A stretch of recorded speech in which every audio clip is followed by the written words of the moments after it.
Hi guys, today we're reading Mr. Nosey. Mr. Nosey.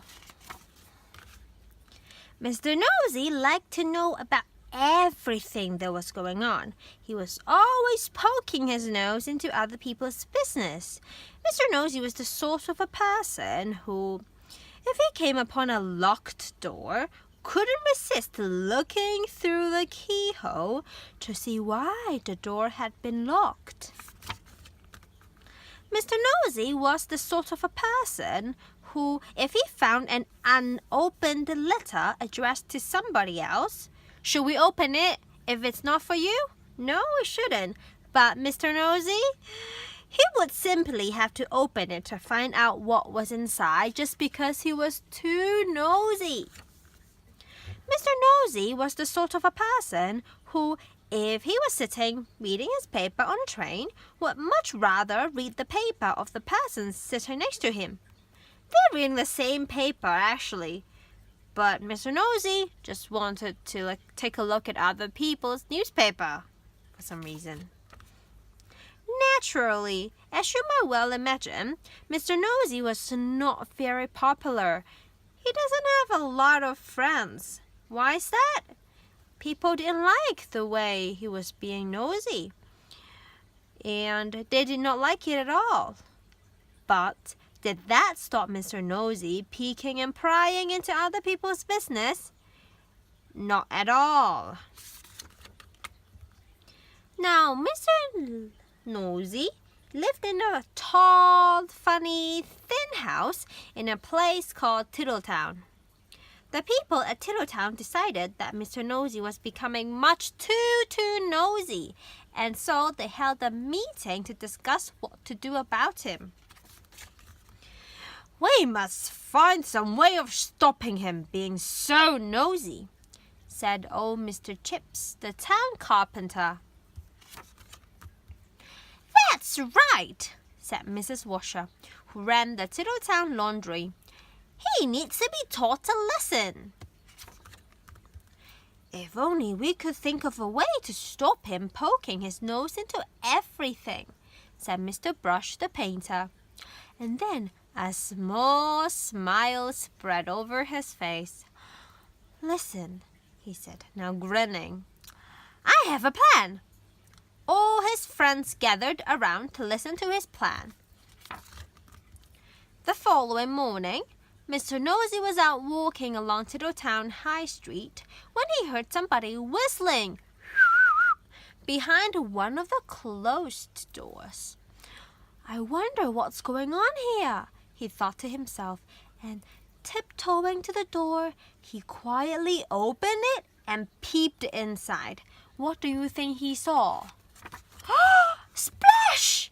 Went a very wet paintbrush right on the end of Mr. Nosey's nose, covering it with bright red paint.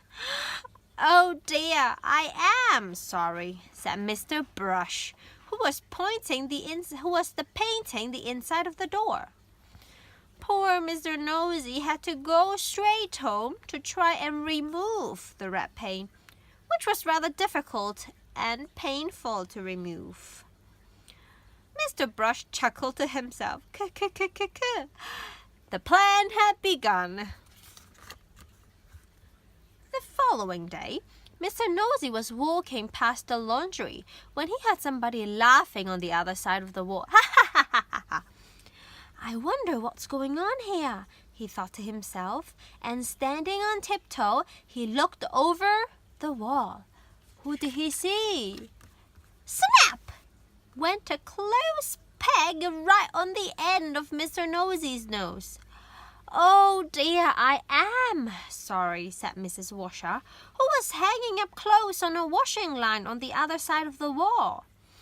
Poor Mr. Nosey removed the clothes peg and went off down the street feeling extremely sorry for himself and for his poor red nose. Mrs. Washer chuckled to herself. The plan was working. The next day, Mr. Nosey was going past a fence where he heard hammering. hammering.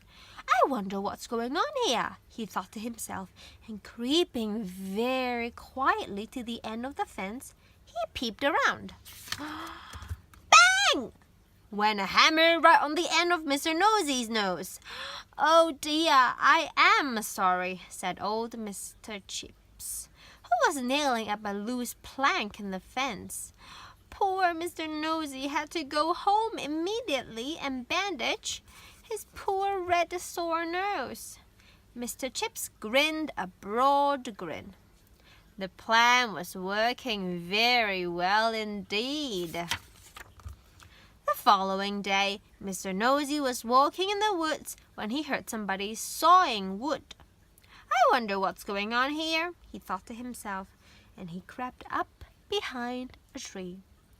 He was just about to peer out from behind the tree when it suddenly occurred to him that if he did, something very, very nasty and bad might happen to his nose. And so, did he stop and look around this time? No, he didn't. Wow. And so he went on his way without being nosy for the first time. Behind the tree, with the saw raised in his hand, stood Mr. Herd the farmer.